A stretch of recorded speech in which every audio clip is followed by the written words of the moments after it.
Okay, ladies and gentlemen, Josh Coker here, aka Joshmas Prime, here with Suzanne Sherwood, aka Auto Susie.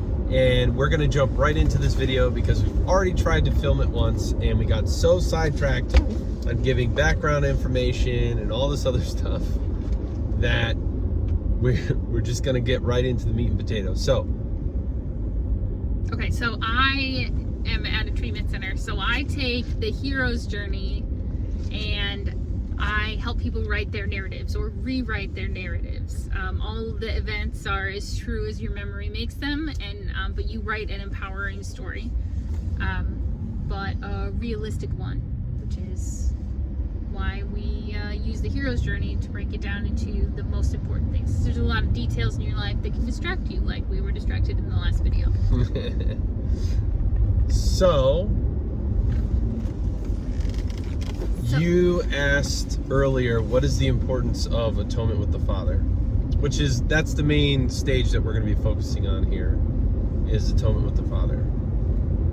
Is that correct? That's Yes. Okay. Yes, So atonement with the Father. Because we had mentioned that it's kind of confused. It's not always included in all of the depictions of the hero's journey. So what is it that it's a big deal that we make sure that it's separated and talked about? right. So this time I'm going to try really hard to stick to the key points. If you want to see other videos on it, search through my channel. I'm sure I've covered it more than once. Also written several books. If I get time, I'll leave a link or something somewhere, or maybe I'll put a scrolly guy, I don't know. So, atonement with the Father, the best way to remember it is at one with the Father. It means to become one with the Father on a figurative sense, on a figurative level. This has a couple different meanings, and during this stage, what happens is the hero will encounter usually the shadow. Sometimes can be during a dragon battle type deal. That's not as important. They encounter an adversary, and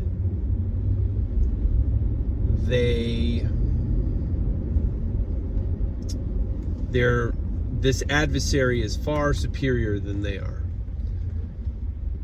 And it seems as though they're going to die, or they're in dire straits. So something significantly bad is going to happen.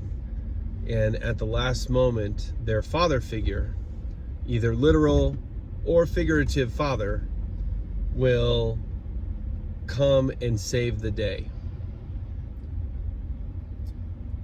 And this is, but hold on. When the father figure comes to save the day, they don't necessarily defeat the adversary.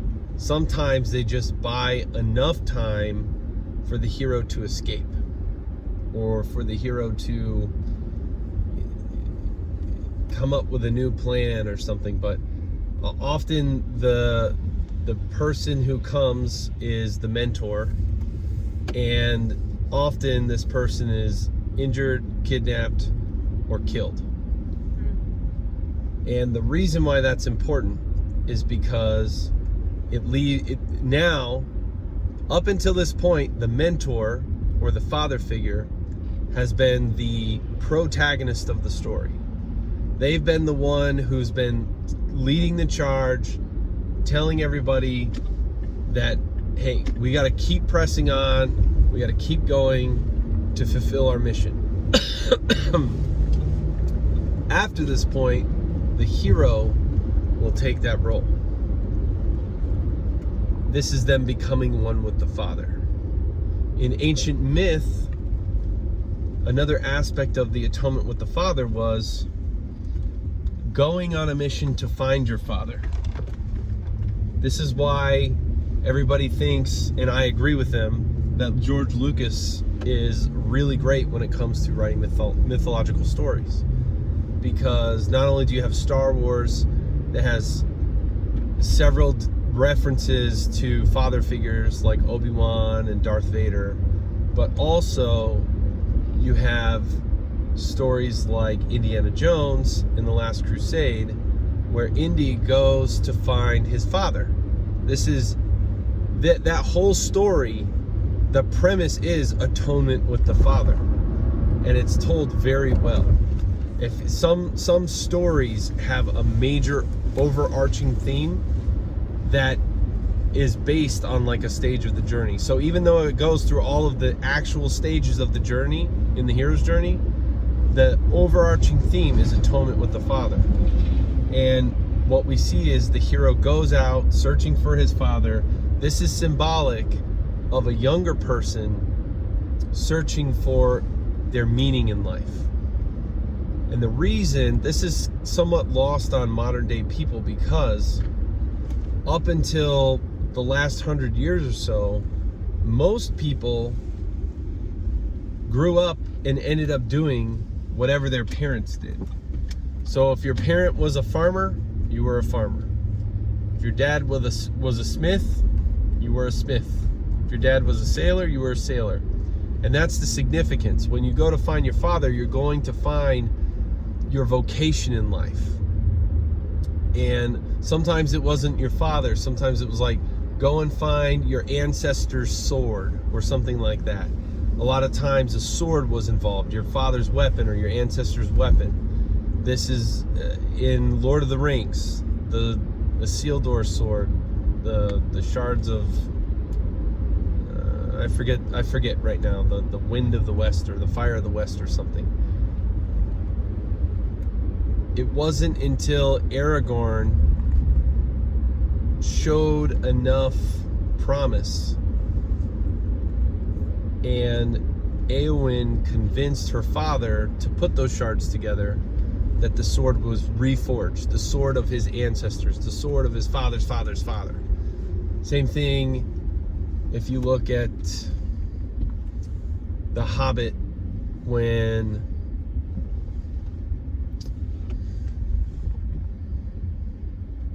Thorin goes to reclaim the Lonely Mountain and reclaim it from Smaug.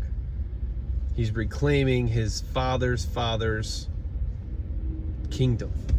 And so this is seen throughout both modern myth and old myth, this reoccurring theme, Arthurian legends. The story of Excalibur is, here's this sword that's bestowed to the next king who was actually like the chosen one, the descendant of the one true king. And again, it's all about like finding your vocation. But what does all that mean when you put all the things we just discussed? Atonement with the Father means you taking responsibility for not just your own life, but the lives of the others around you. And there's a reciprocal aspect to this that we may not have enough time to touch on because it's kind of outside of the scope of what we're talking about. But the adversary that the hero faces, the shadow, represents all the repressed emotions and desires of the hero. And then the dragon represents the grotesqueness of the hero's personal flaw, their fatal flaw. Both of those adversaries are faced during this stage. And the reason why they're faced is because the hero has to see that the flaw in themselves, and they have to face their repressed desires and emotions, and even if they're not quite ready or strong enough to face them, they have to confront them for the first time. And by doing this, the hero becomes aware that they are just as responsible for all of the terrible things that happen in the world as the people that they blame. And you might say, well, how does that have anything to do with the Father? In his book, A Hero with a Thousand Faces, Joseph Campbell just heard a really weird noise. Yeah. In his book, A Hero with a Thousand Faces, Joseph Campbell discusses this in great detail. So I would recommend you looking into this, but it's actually, this is one of the key things that is relevant for this conversation. When we're children, the first person that we cling to and that we have a bond with is the mother.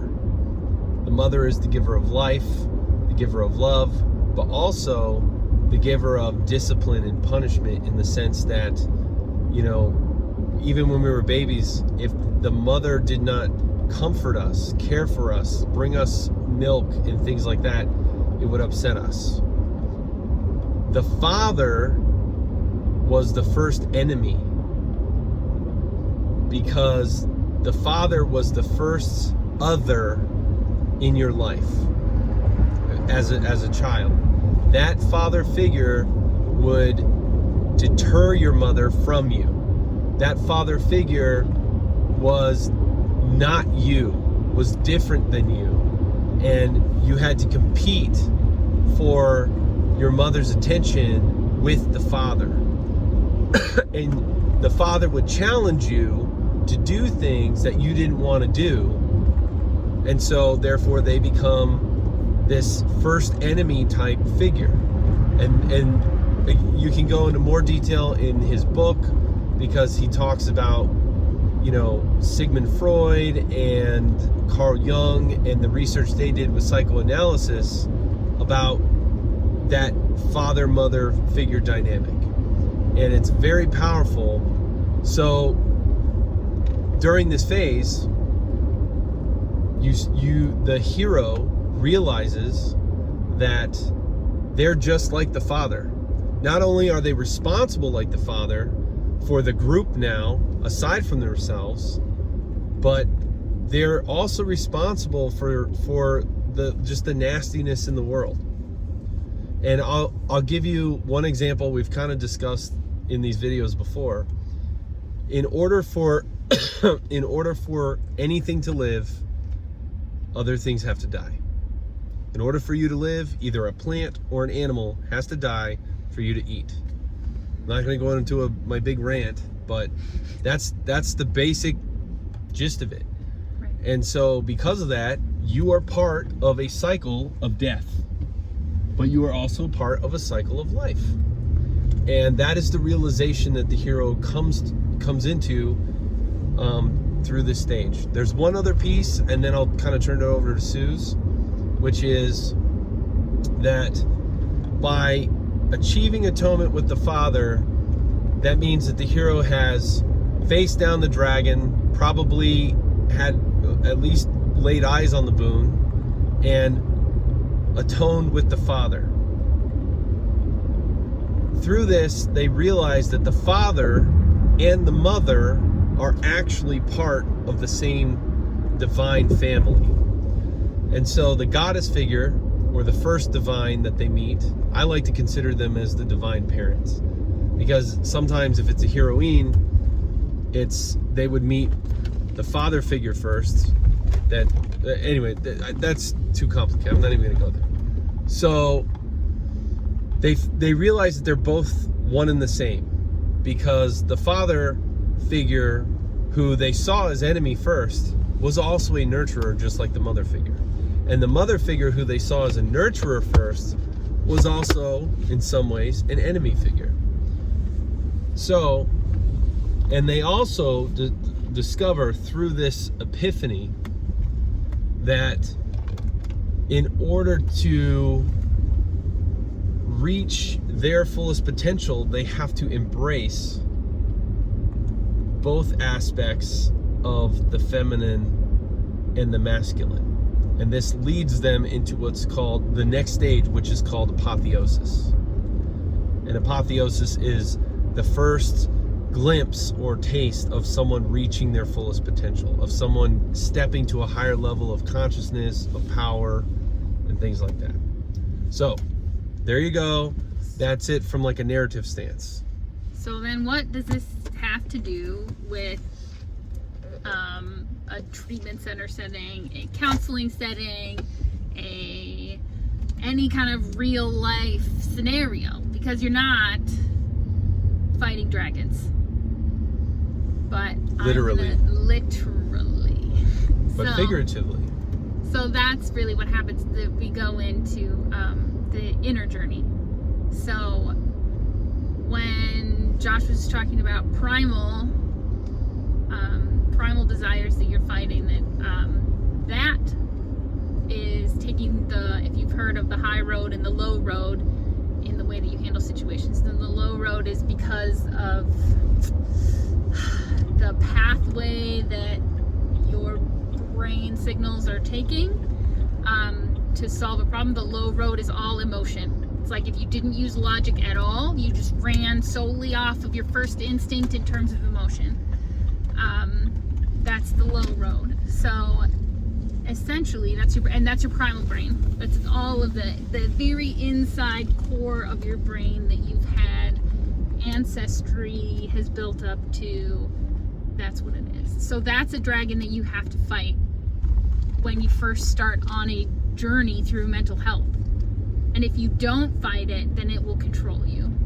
It'll devour you, actually, if you don't go in to recognize that it's there. So that's one. And then the shadow is, what did you say, the grotesque part of it?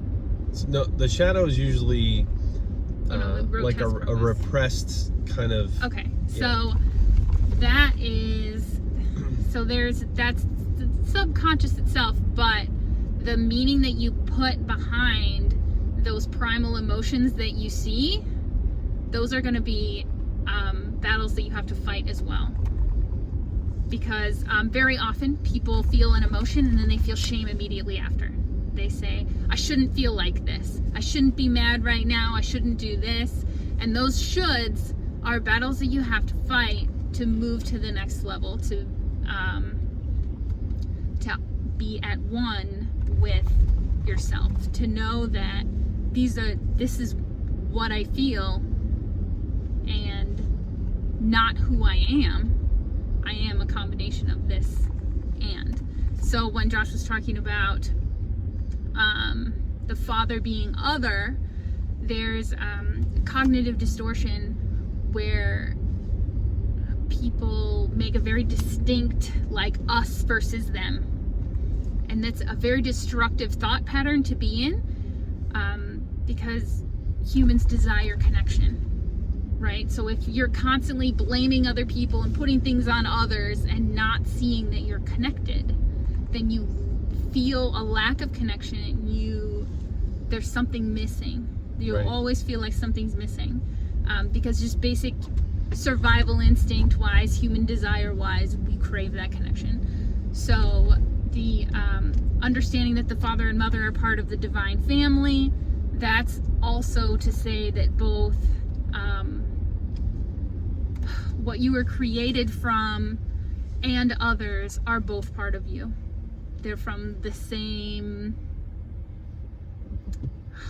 stuff, and all of that is within you. Same cultural influences and right. So and that's not just like literally your father and your mother. It's like your tendencies plus the tendencies of who you would consider to be your opposite. All of those are connected in you. And you are connected to other people. And like in terms of we talked about reactions, like how people react to each other. And Josh and I got into a discussion the other day about whether you should care about someone's reaction, whether you should care about if you caused them to act like that. And I said, no, it's their responsibility to deal with their emotions. But the reality is that it's both, because you are connected. We're all connected. So that's how the at-one-ment part is so important to your inner journey, because you start by battling your demons, right? The demons of what you feel, just primal instincts, just looking at them and facing them, like actually looking at them, not just saying I shouldn't feel that way and pushing them away, like actually looking and at them. I want to pause for a second, because I think that what Suzanne is saying is really good, but there's some real life examples. Like, there's the inner journey, like what she's saying, like these are thoughts that you're having. Sometimes though, they will manifest into a physical object. Like, and we've used this example on these videos, someone who has a eating problem, like they eat too much or something, it might come, like the dragon, quote unquote, might be a donut. And the struggle is, like, if they don't eat it, it's like tempting them. If they do eat it, then they feel like shit because they gave in. That's the grotesque monster. There's something unhealthy there that's based on their flaw. And then with the shadow figure and with the father figure, those I can see as, like, you could actually see real life people representing that in your life. You will have a literal father figure in your life throughout all, even if your father passed away or you never, like, someone took on that role, whether you realize it or not, whether you accept it or not, they were there. And so there's that. And then the other piece is the shadow figure. There are people that you look at and vicariously you want to live through them. Or here's the interesting thing about shadow figures. You either vicariously want to live through them, or you're so disgusted by them. You have like a visceral reaction every time they're like, oh. And whenever someone disgusts you, you need to question why. Because that means something in your mind is like a knife's point away from dancing with that. It's like it disgusts you because a deep part of you wants to actually try it, wants to actually be like that, or like in another life would have been like that. So for example, you see someone that is eating like a slob, right? And you're like, oh, they're so disgusting. And part of that is because that's a repressed desire that you have. And they're like your shadow. Now, you know, usually it's for a bigger flaw than eating, but it's not always. But and eating can be a big flaw. I would, also I've seen a lot of people that have that as a. But that flaw can come from not facing your real flaw on the inside. Right. And it could be a manifests itself outside.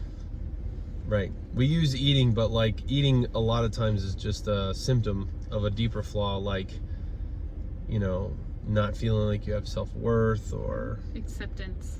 Yeah, or like something with your relationship is off. Control sometimes. Yeah. And again, I'm just thinking of like real life examples. Both the dragon and the shadow figure could take shape in a person. I think the dragon, because it's such a figurative thing, we don't really find like monsters in real life. But I could see like maybe there's someone in your life that's really representing that. Someone of great power, of great influence that you have to go up against and be challenged for whatever. Like, I could see that. I feel for like a shadow figure that runs solely on instinct. For a shadow figure, I could see like I actually recommend this to a lot of the writers that I talk to, is like, if you're writing a romance and it's about a girl or a guy, they need to allow themselves to be vulnerable so they can go out and date more people and eventually find the person that they love. Their shadow figure might be a grandmother who was married at one point and then got divorced and became so, what's the word I'm looking for? Scorned, that they tell the hero, their grandchild, or you, right? You know, men are trash, or you can't trust women, they're all snakes. That kind of advice is a shadow talking to you, because it's like one step too far. Should everybody be cautious when they allow themselves to be vulnerable? Yes. But should you go so far as to never allow yourself to be vulnerable again? No. There's nothing heroic about that. There's nothing healthy about that. And that's just another real life example. If you have someone in your life who's constantly telling you you shouldn't take risks or you shouldn't be vulnerable, they could be a shadow figure in your life, like a real life shadow figure. It is important to note that if you do you choose to go on the inner journey, with looking at the way you react to things, your like baseline of emotions and the core beliefs that you have that are tied to that, that's not an easy journey. It's mentally, physically just exhausting at all the time that you're doing it. Which I think that's surprising to a lot of people, because they think like, oh, I'll just think about it a little bit and it'll be fine. And that's not the case, because you start to see it everywhere. It pops up in every situation, even ones that you didn't even think about. So it's brave. Just as the hero has to, starts by rejecting and then has to accept and go through trials along their journey. If you choose to move forward with mental health and the process and making yourself better on the inside, it's just as difficult as that physical journey. And the like in real life, an atonement with the Father would be, say, someone at the facility that she goes to that's struggling with drugs and alcohol and things like that. It could come in several different forms. This isn't like the only two that I can think of, but it could be realizing that your literal father or father figure was being hard on you to stop you from killing yourself with these drugs and stuff. And the atonement, the at-one-ment, is you realizing that you have to internalize that mindset and be the one who does that for yourself. Right. Sometimes it's the opposite too. It's that your father figure was an other that you should not look up to, and you accept that you have that piece and you have other pieces to put together that are part of you, and you take those and you move forward in a way that's best for you. That's actually a great point that we did not talk about, which is a lot of shadows are the shadow father figure.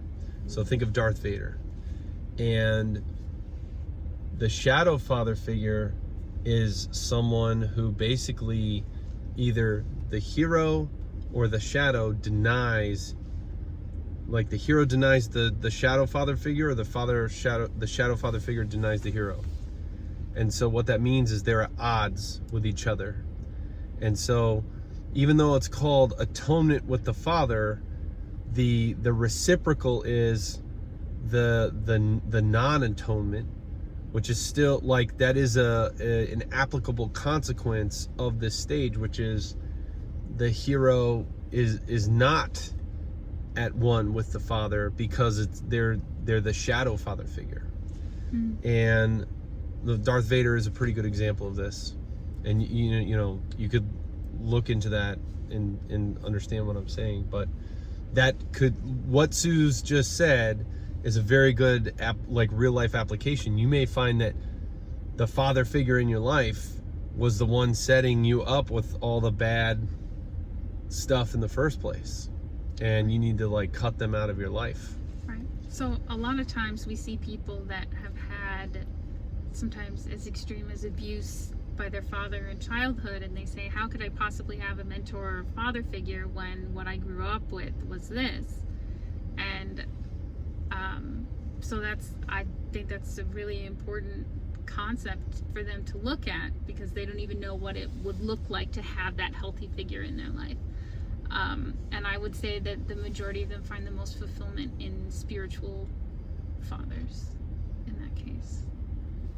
I just thought of that. Yeah. Seems to be what has helped so far. It's like if it's not a real life, if you can't find it word for word in real life, then you have your spiritual concept of a father. And most of the time, once they find that, and they really find it, and they don't just feed into an ideology, then they'll be able to see those characteristics in people and seek out and attract those kinds of people in their life for them to move toward.